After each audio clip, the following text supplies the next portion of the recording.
Hello, everyone. I'm Daniel Opes. I'm the president and CEO of AFS Intercultural Programs. I'm joining you this morning from Brooklyn, New York. It's sunny and cold, but it's great to see all of you on the call this morning from all around the world. I'm really grateful that you're joining. I have to say, the Youth Assembly is always one of my most favorite activities of the year. And so for us getting started with the planning and being able to be in conversation with many young people from around the world is a real privilege. I wanted to start very briefly, just for those of you who are perhaps new to AFS or the Youth Assembly, to share some background information about who we are and what we do. And AFS is a really special organization. I say this, of course, as CEO. I work here, but I think it truly is a very unique organization with a really essential and important mission that was started more than 100 years ago, actually as a very different organization. Back then, in 1914, when it started, it was a humanitarian organization where AFS recruited volunteers who would drive ambulances in the First World War to transport wounded civilians and soldiers. And then after the Second World War, these volunteers transformed AFS into an organization focused on intercultural exchange, because the idea was that the more people can get to know each other and get to learn from each other and get to build friendships across cultures, the more you would help preserve peace in the world. So it's a very, very beautiful mission. Now AFS works almost all around the world. We have AFS offices in 57 countries. So some of you who are joining, and I see some of the countries, you will have an AFS organization in your country. But even if you don't, we have AFS activity in more than 100 countries. And the most amazing thing is we have 500,000 incredible AFS alumni around the world. And if you participate in the AFS Youth Assembly, you also become an AFS alum. And Nikki, if you can go to the next slide, please. Just to let you know what AFS does, of course, our core work is around exchange programs. We do this both for high school students, but also for young adults. We have some teacher exchange programs and so on. But we also have many virtual programs that allow you to gain intercultural competence or develop your global citizenship through virtual engagement. And of course, we have the AFS Youth Assembly. And so, Nikki, if you go to the next slide, I will just share a word about the Youth Assembly, which next year in 2024 will be the 20th anniversary of the Youth Assembly. And it's really one of the world's largest youth events focused specifically on achieving the Sustainable Development Goals and how we can, as people around the world, together advance progress towards the Sustainable Development Goals. We have 20,000 Youth Assembly alumni. Many of you are here. And it's a really wonderful opportunity. I look forward to it every year because I learned so much from all of you. And it's a real privilege to be working with so many of you around the world. And Nikki will share a little bit more later about what's coming up with the Youth Assembly. And I hope that many of you can join us in 2024 in New York City. Now, Nikki, if you go to the next slide, the one real privilege I have is to have a wonderful youth advisory council. And you will hear from many of them today. Many of them are here. But it's this youth advisory council that really helps us shape the content, theme, and activities that take place at the Youth Assembly. It's an incredibly diverse group from around the world with different life experiences, different professional experiences, but all united in working towards global citizenship and making progress towards the UN Sustainable Development Goals. So I'm really grateful for this group and for you being here. And now I want to just share a little bit about the theme that we decided for next year. And we asked many of you in a survey, and Nikki will share some more results in a moment about the survey, about what matters to you if you think about a theme for the Youth Assembly. And if you look at this word cloud, it's quite astonishing to me. What pops out is collective future, reunite, unity, one, partnership, connection. So this real sense of no matter where we are in the world, we have to work together if we want to make progress. But then you also see words like action and future, And I think this is really where we understand what we need to do if we really want to make progress. And so I'm really grateful to announce the theme of the 2024 Youth Assembly, which is Forge Our Shared Future. And I think what is communicated in this theme is that, first of all, our future is shared. We cannot do this alone. We all work together. But forging has the sense of we all have a role to play in molding it and shaping it and in contributing to that future. And so this is a great purpose for us to build towards. I'm very grateful to the Youth Advisory Council for their contributions. I'm very grateful to all of you for participating in this survey and helping us shape this theme for the next Youth Assembly. So with that, I'm very grateful to turn it over to my wonderful colleagues, Nikki Angulo and Yumna Khan, who will lead us through the rest of this webinar and also moderate the conversation with the wonderful Youth Advisory Council members. So over to you, Nikki. Thank you, Daniel. So I'm just going to tell you a little bit more about the survey results that Daniel touched on. And then I'll turn it over to the really cool part of today, which is listening to our Youth Advisory Council speak about next year's event. And I started the webinar. I always forget to introduce myself.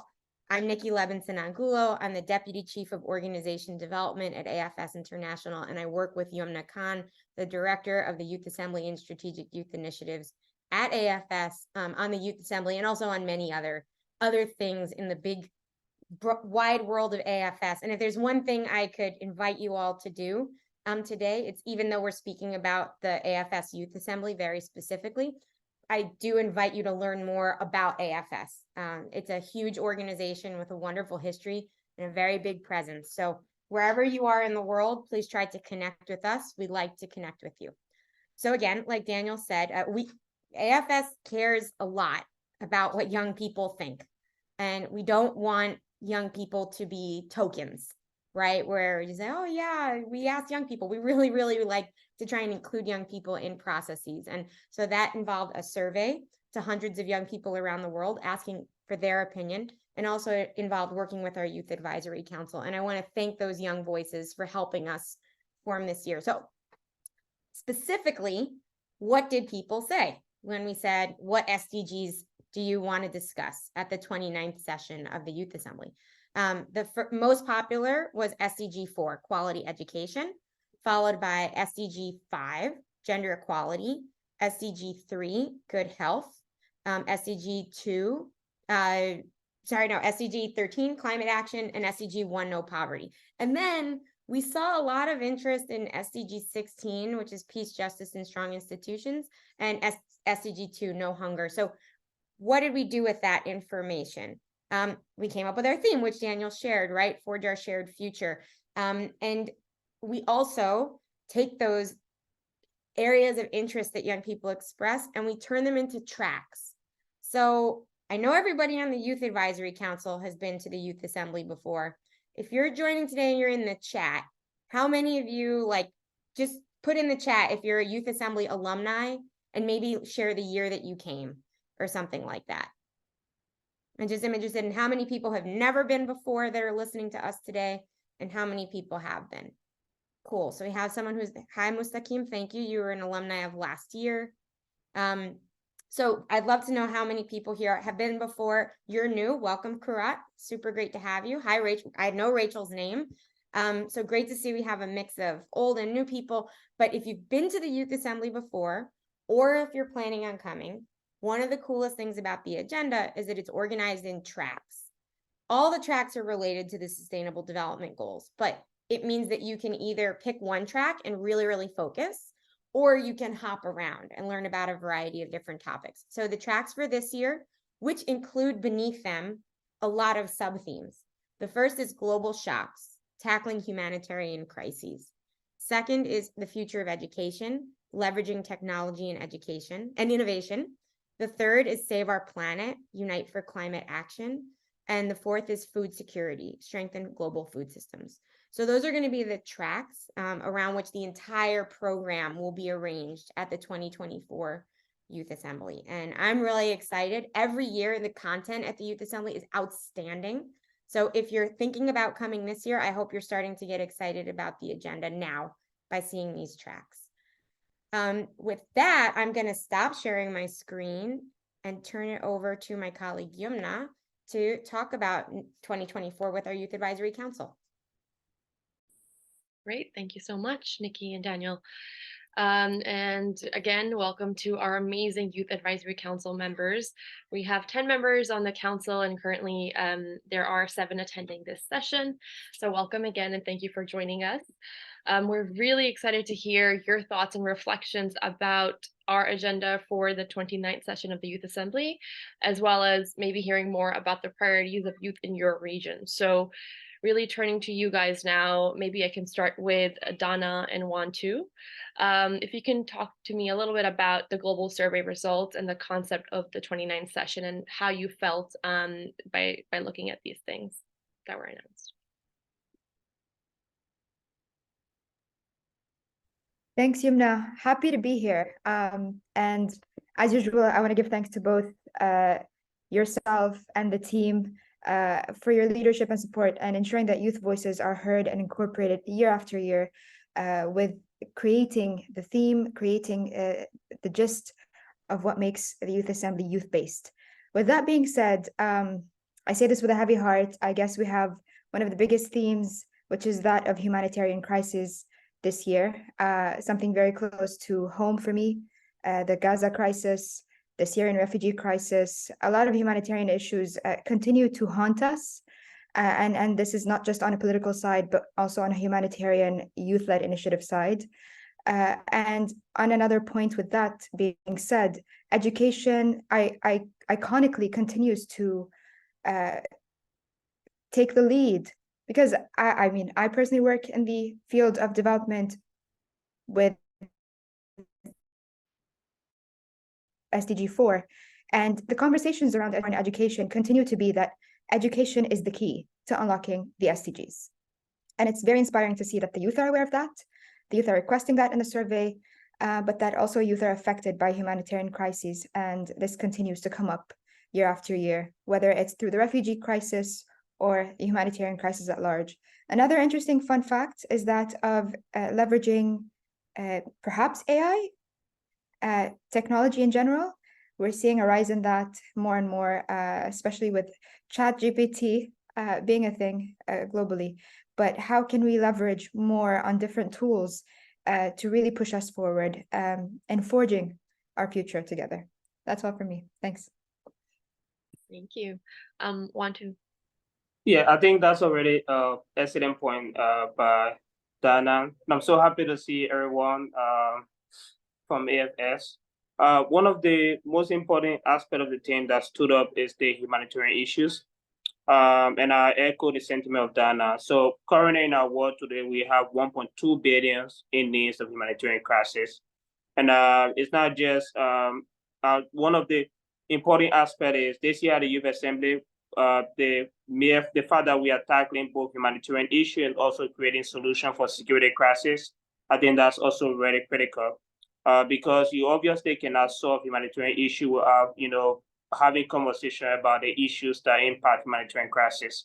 And beyond just that, also in 2015, the first ever conference for the humanitarian crisis in our world was here in Istanbul, Turkey, by then UN Secretary General Ban Ki-moon, and was privileged to be the youth speaker at that event in Istanbul.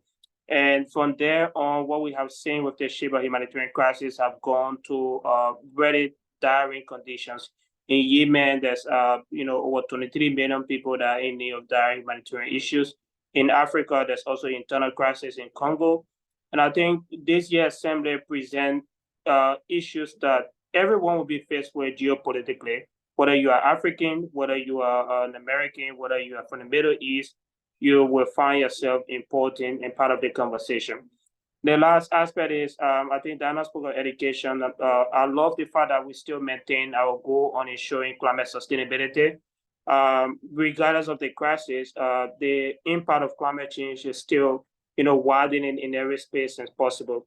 And with this year Youth Assembly, we are also, incorporating the voices of young people in climate actions and incorporating a desire that while we are facing this extreme crisis, we can still have our mindset on ensuring that we have sustainability in our country, in our world today. So this stood up for me, and I just want to say hat off to the team. It's very exciting, and I think there's going to be a lot of great conversation at the YA this year.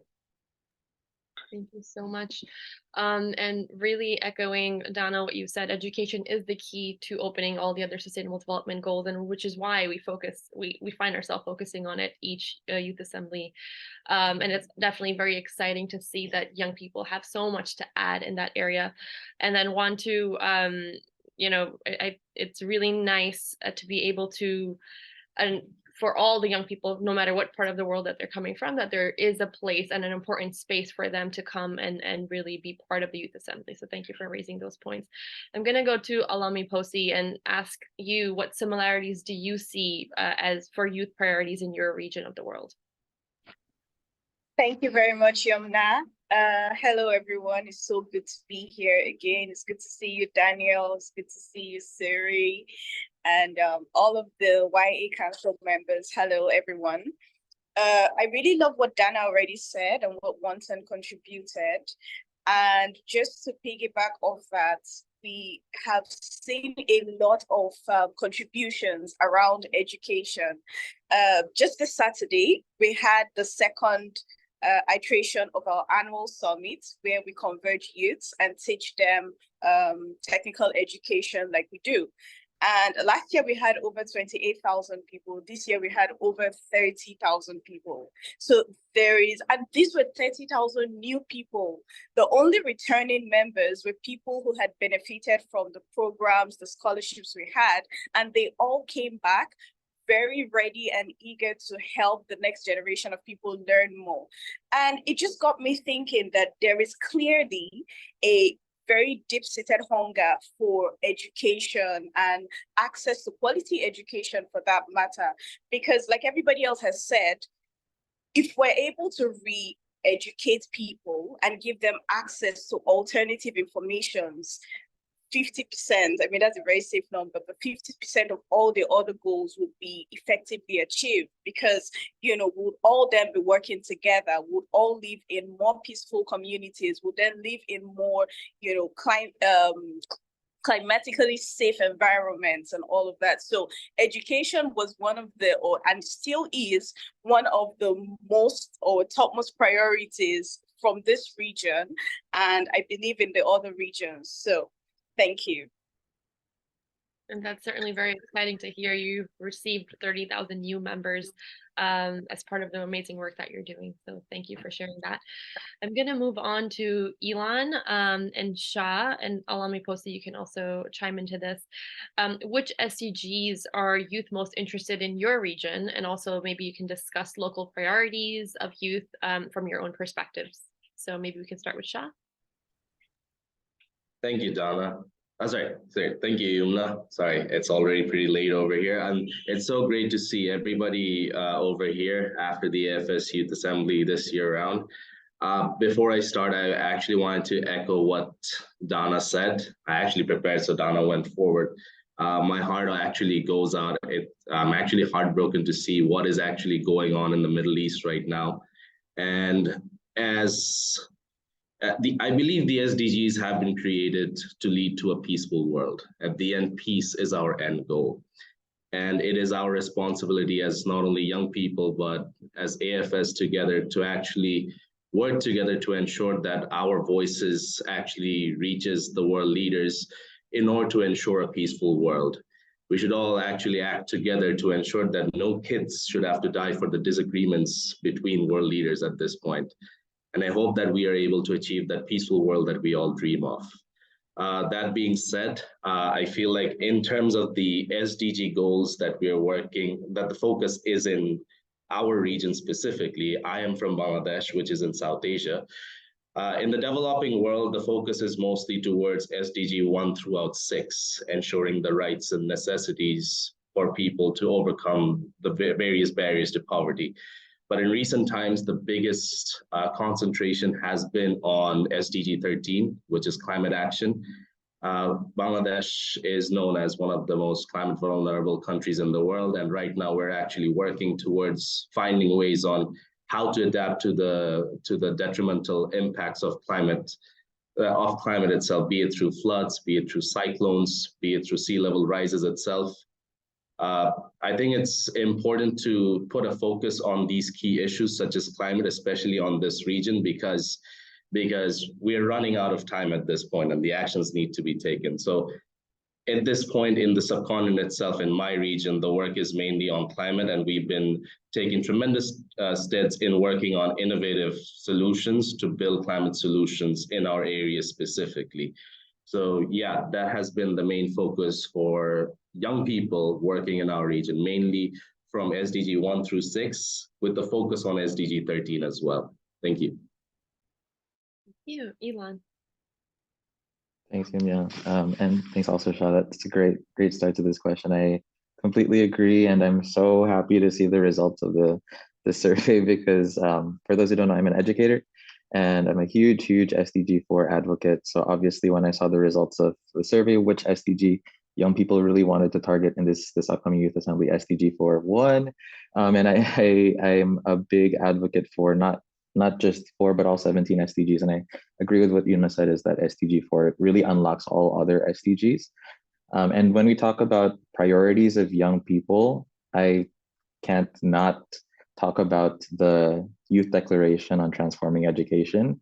There is an amazing landmark document that exists. It's a political document that literally gathered the voices and inputs of almost 500,000 young people from over 170 countries over the span of like maybe just half a year through a really comprehensive like consultative process. And it's just a really meaningful document that encapsulates the top priorities of young people when it comes to SDG 4.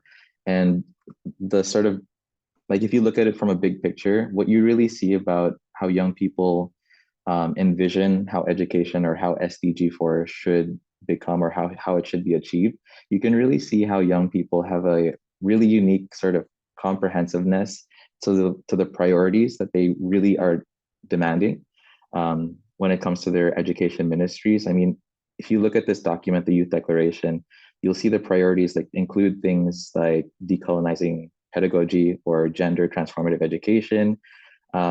Obviously, education, ensuring education continues for places that are under, that have conflict happening, and climate education and digital infrastructure. Like, it's very much comprehensive, and you can see how young people really think and how they envision how we should forge our shared future, or forge our collective future.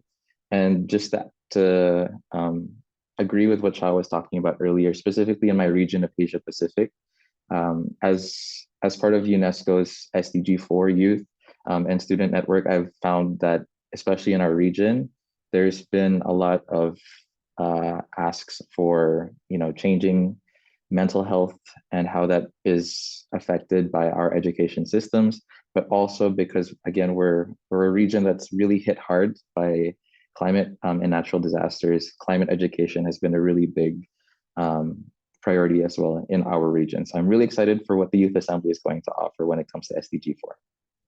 Thank you. Thank you. Alami Kosi.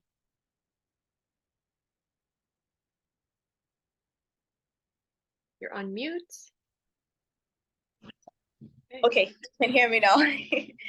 All right, yeah, so very much like what everybody else has said, there was, and there still is, a lot of navigation towards education, probably because we haven't had a lot of access to quality education on my side of the world, the African region.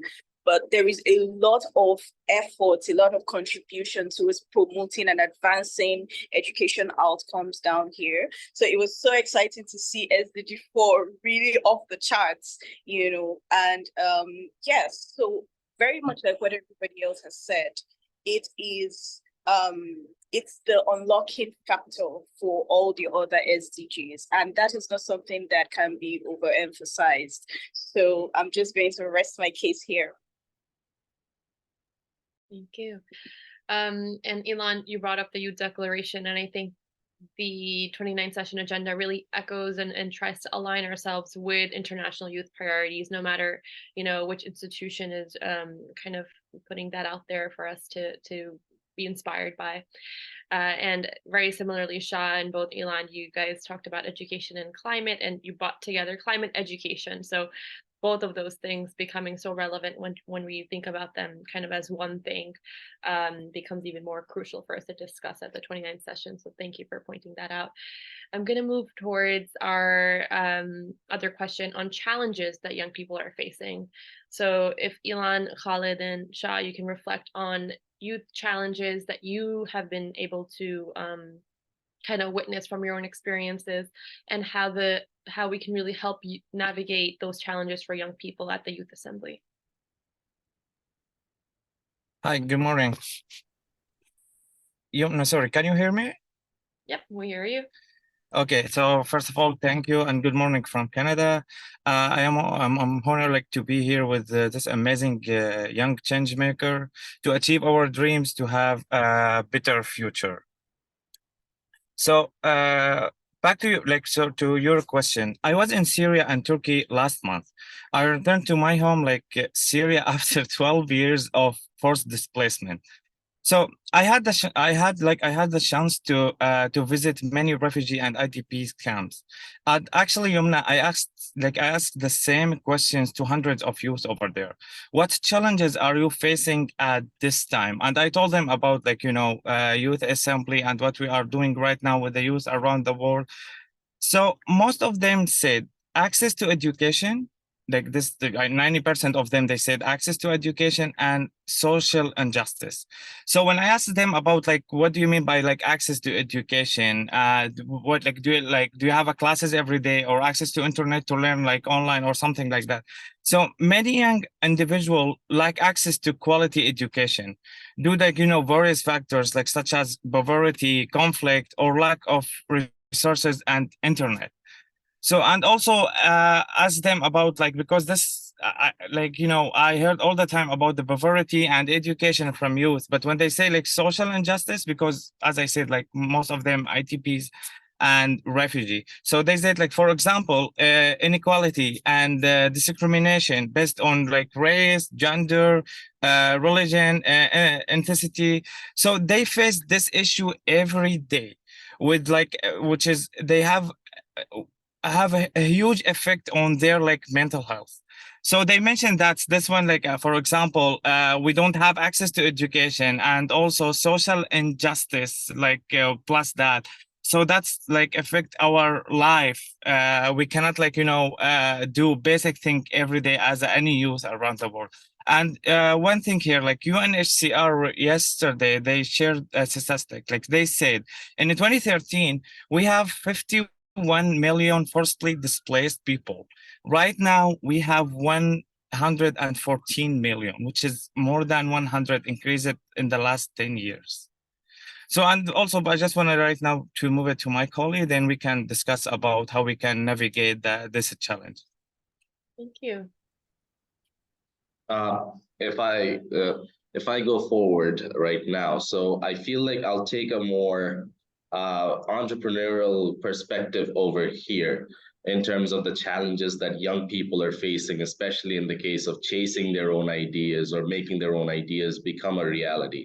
And this is a question I face from young people whenever I'm attending a summit or whenever I'm in a speaking engagement, because I've been running my organization Footsteps for almost 10 years right now. We're turning 10 next month.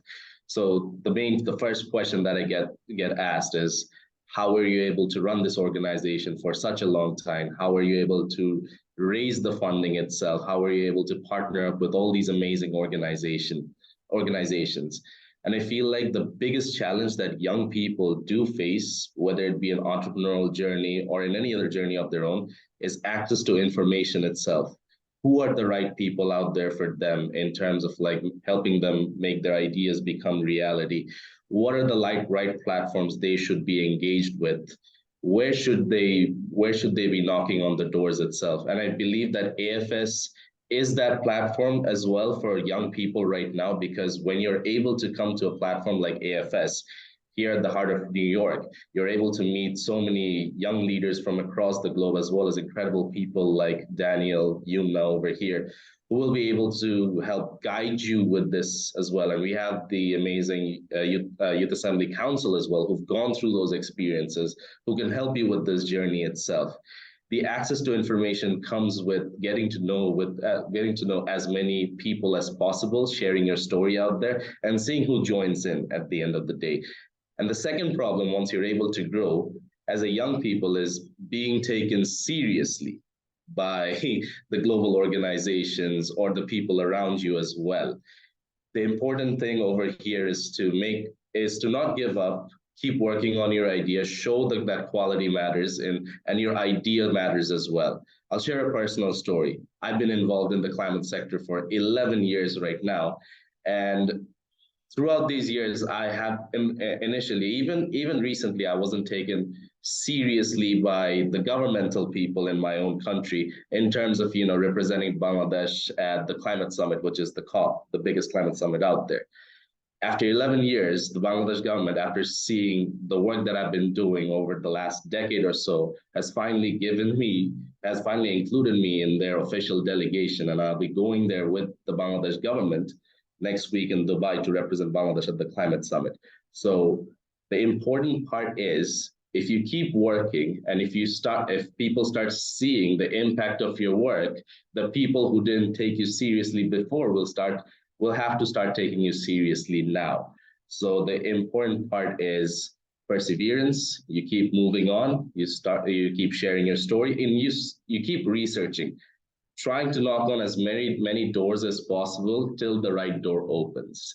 That's my biggest advice, and I hope that biggest door for you is the AFS Youth Assembly next year around. So yeah. Amazing. Congratulations, Shah. And actually it's perfect segue to what I also wanted to talk about. And it's just, being taken seriously. And I think it's a common thread. I've had the privilege to, have several hats along with being a teacher. Is like now I also get to work with these amazing young people all over the world who are sort of like these advocates and like really creating like political change wherever they are.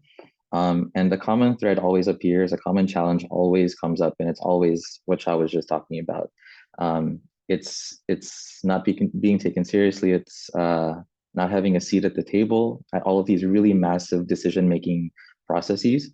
And what happens then is we have these national, maybe regional policies or laws or, really massive scale decisions made that really have a disconnect to what the actual problems are happening on the ground. And the reason why is because there was no, young people were not brought to the table, right? So it's a pretty simple solution, but it is a common, long time challenge for young people, is to really find that seat and be given a meaningful voice, because I loved hearing Nikki say and it's true, I believe that AFS really doesn't tokenize young people. So that's awesome. I love this space. And although, I think we've moved on a little bit, I hope, from being tokenized as young people. I think we're still at a stage where maybe young people are consulted in these really big decision processes, but I think we still have some more work to do as young people to really break through this challenge. And just make sure that I think in the upcoming AFS Youth Assembly, I guess I have 3 recommendations that I hope, and as part of the Youth Advisory Council, I would love to make sure are part of the 2024 Youth Assembly is one. I think young people are not as familiar with the language or the technicalities of the systems of these, public sector and all of these NGO sectors. Like, I think that learning and that education and that capacity building is going to be, I would love to see that at the upcoming Youth Assembly. I would also love to hear more stories like exactly what Shah was talking about. I'd love to hear, because there's so many young people who have broken through and like faced all these obstacles that many young people have faced with success. And I'm sure we will get more of those stories. And last but not least, I hope we can create spaces during the youth assembly that bring together the so-called, decision-making tables and ensure that young people are part of that. And I'd love to set that up and make sure that that's part of our 2024 Youth Assembly. So thank you so much. Well, thank you to all three of you. Pointed very specific ideas that young people can really bounce off of and use in their own journeys. Especially, I understand, there's many times that young people coming to the Youth Assembly, for example, are doing such amazing work, but they're not always recognized or given that platform. And so the impact that they're making is not, is not always very visible. And through platforms such as the Youth Assembly, we're able to do that. And thank you rightly for pointing that out, Shah. And I hope everyone on the webinar today is really taking notes of these really great tips and advice that our advisory council members are giving. I'm going to move on to Momin, since you've now been able to join us. Thank you for joining. And if you can quickly just reflect a bit on local youth priorities from your perspective, and then we'll get into our last question for the day. Hi, hi Yomna, hi everyone. Sorry for jumping in a little bit late, but it's because of the war, actually. We have some power cutoffs that happens across Egypt, so I'm so sorry for coming in pretty late. I think what we really can say, generally speaking, especially within the youth in the MENA region right now, we have been facing a lot of conflicts, and I think the conflicts and the SDGs related to it is being really affected right now. So education is one of it. Peace and working with the government as well.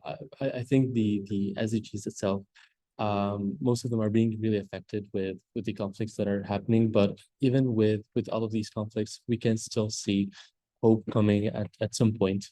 And this is when I think the youth really take part in the change.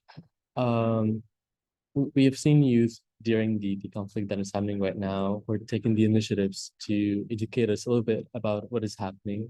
We have seen them taking the initiatives of proposing solutions. And this is very important for us to actually to understand and to mention as well.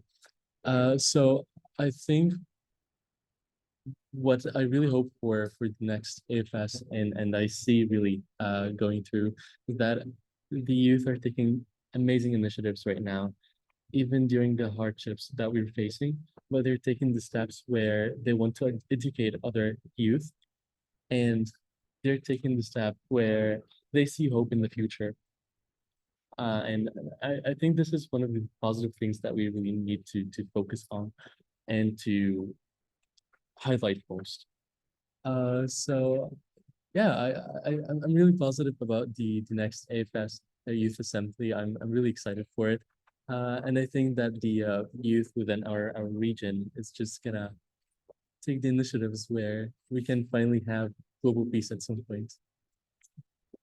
Thank you for the optimism. I think that's something we all really need in these times for what's happening globally. I'm gonna ask now Khalid, Dana, and Wantu as well in a moment if you can chime in to tell us a little bit about how you as council members can really be the voice of youth at the global stage. So Dana, if you want to start. Thanks, Yumna. Thanks, Momin. I hope all is well on your side. Sending you blessings, and I hope you're safe. So I think this question is twofold. The first fold is, how can council members be the voice of youth at the global stage? I'll start with that. When I first started off working as a youth representative or being a youth ambassador with the Youth Assembly, I continuously got asked that question, and I took it upon myself, where it was a big responsibility. But then quickly I realized that simply by speaking my truth and sharing my story, a lot of people related to that. And then I also realized that a lot of us live the same reality and face the same barriers. So I think when I answer that question, I say, firstly, I have to continue being true to myself and true to my experience and just being honest about what I'm feeling and going through, even if that means being vulnerable at times, which is, trust me, very uncomfortable process. But Yes, I think a lot of the youth are going through very similar challenges, whether it's emotional, mental, and societal, right? When you speak about it from that perspective, we inspire one another to move forward and to have some sort of solidarity in facing the barriers ahead. But also beyond that, and my message to the youth with us on the call, don't hesitate to reach out. Don't hesitate to feel like, I don't like the idea of this barrier where we are council members and we have to be consulted. We remain youth. We're just like everyone else, and we're here to serve by sharing our story. And if we can include your story one way or the other, that is our role. So if you see anyone on this call from your region, or you feel like someone relates to the story or sentiment that you would like to share on this platform, do reach us. We're very accessible through the website. We're also accessible on social media. And it's honestly as simple as that. Thank you. You. Khalid, or Wantu, do you wanna? All right, so I'll just go. So I think one of the most important aspect is being able to share stories. And the fact that we have a very emotional team this year, which has to do with humanitarian challenges. It brings me back to what we achieved last year at the Youth Assembly. So Kali and I led the SDG Story of Impact session, and we just saw how very powerful it was for young people from different regions, from different places, sharing the work they are doing. And so sharing best practices, how the advisory council could be connecting different other young people of the work that their fellow young people are doing in different spaces. The other aspect is, I think what is very unique and powerful with the YA is that it provides seed funding. So in as much as the council may not directly have access to different, opportunity through the YA, we definitely can be able to share the opportunity to be a global citizen and win a prize of 10,000 or win a prize of 5,000, and you can be able to make impact with that. And that's very powerful from the Youth Assembly. The other critical aspect is we have to think about regional dynamics. So located with the council, we have Olamposo, who is from Nigeria, and I'm also from Liberia. And I'm sure there are also people from different regions as well. And one way we could also think about that is how can we effectively translate the impact of the YA in our regional context? So I think you and I attended one of the sessions we had in Liberia. So I'm not an ambassador, but Delton and I worked thoroughly on ensuring that we can have a couple of Liberians who could learn about the assembly, what it does, the impact of it. And I've consistently will be working with him even as a youth advisory council member. But we definitely cannot have all of the answer for this question. It's a deep reflection of how we think the youth assembly can shape the voices of other, young people all across the world, and especially being able to speak on issues that matters to them. And the other aspect is inclusively advocating for their participation, and because when they are participating, they definitely can be able to benefit a lot from the impact and the scope of reach that the Youth Assembly present. Thank you. Thank you. Okay, so Khalid, our moment where it wants to. Yes, I'm gonna go. Yes, Yumna, as I said, like I visited many camps like last month. So, and as a council members and ambassador at the Youth Assembly. So I had many conversations with the youth there. So one girl came to me and say please transfer and send our voices in the global stage or any event you attend. Because as I said, I told them about Youth Assembly in New York. So I think about that, how we can do that as a youth or young change maker, and we have chance to go outside to attend events and share with another young change maker, like a global stage, something like that.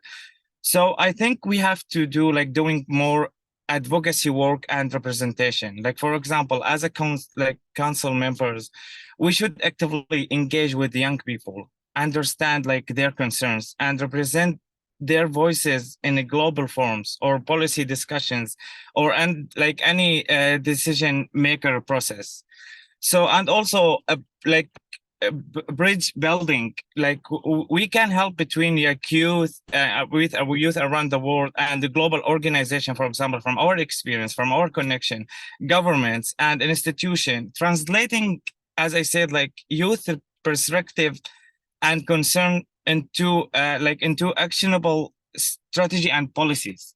So just like they want like the world to hear their voices, they are looking like as like any like any youth, like they wanted to have a brighter future and have better future.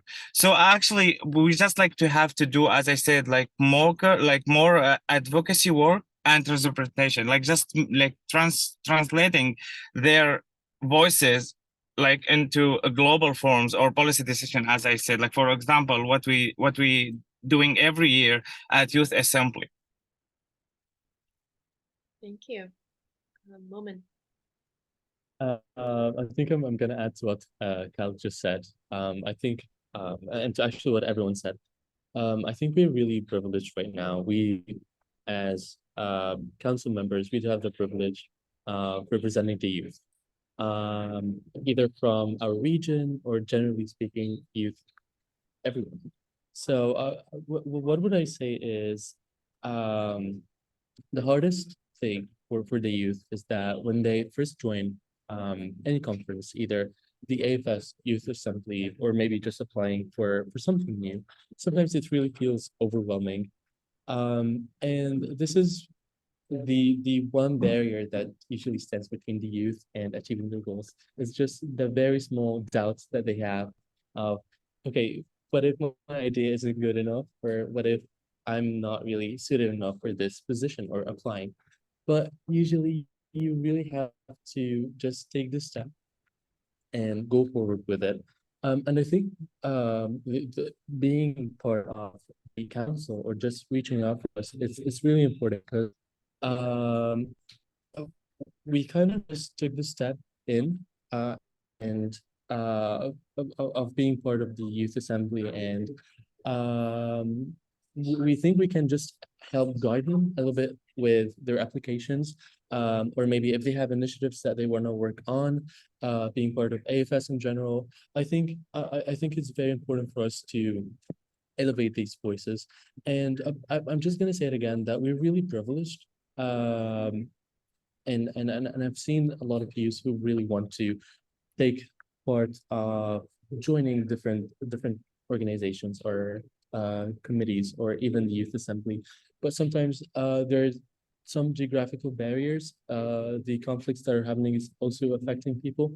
And I think that we do have the message and we do have the power of giving the message that they really want to say to everyone in general.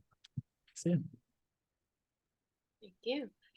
And we're going to open the floor for questions from the audience in just a minute, but just really want to thank you all and reflect on what we've heard from you and learned during this almost 1 hour of being together, and how you as youth council members and delegates as well, if they're attending the Youth Assembly, hopefully some of you joining today's webinar will think of doing so, can really represent and be the voices of youth globally at this platform and at similar platforms.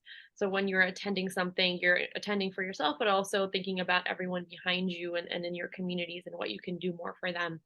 I really like, Donna, what you said about speaking your truth. And then some of you also echoed what really stands between you and success is a small doubt. So it's just as small as that. And many times it's just that fear that you have to overcome and really make it to places like the Youth Council.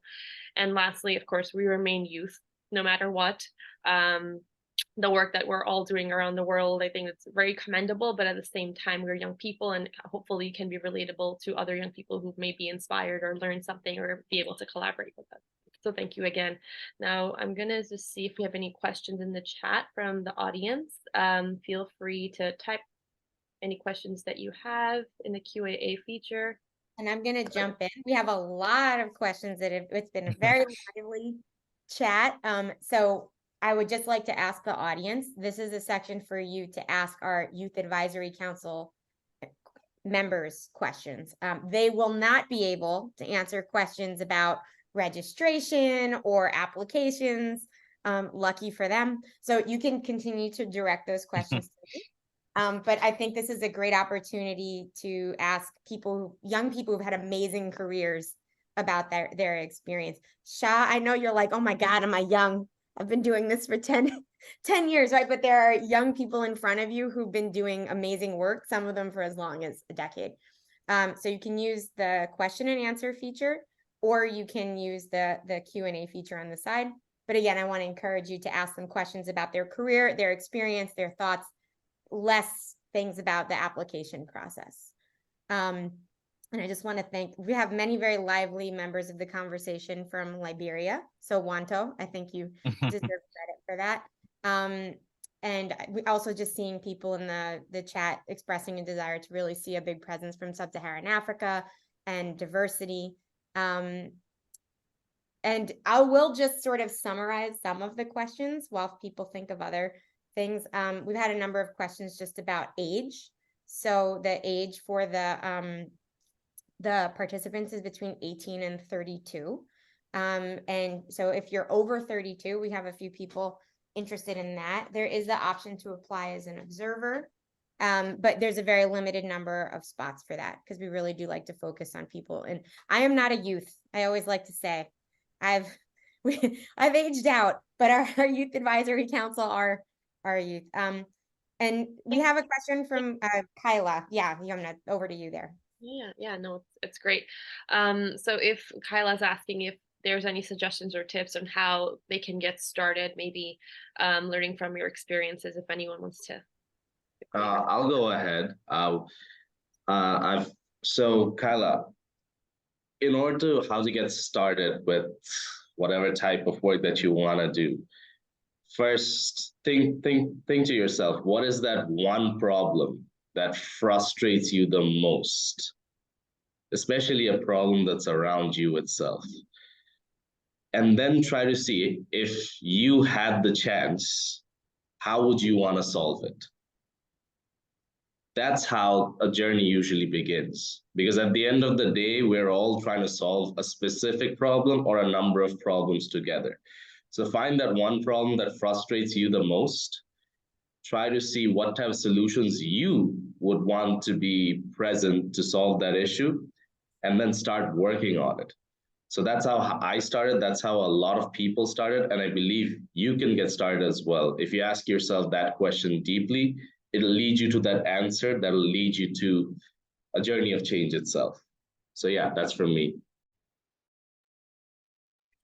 Yes, I'll just add up not too long a little bit.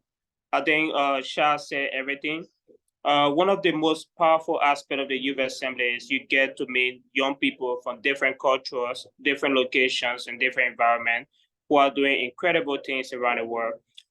Last year, I had a chance to meet someone for the first time from Guinea-Bissau, a country in Africa that I've never seen before.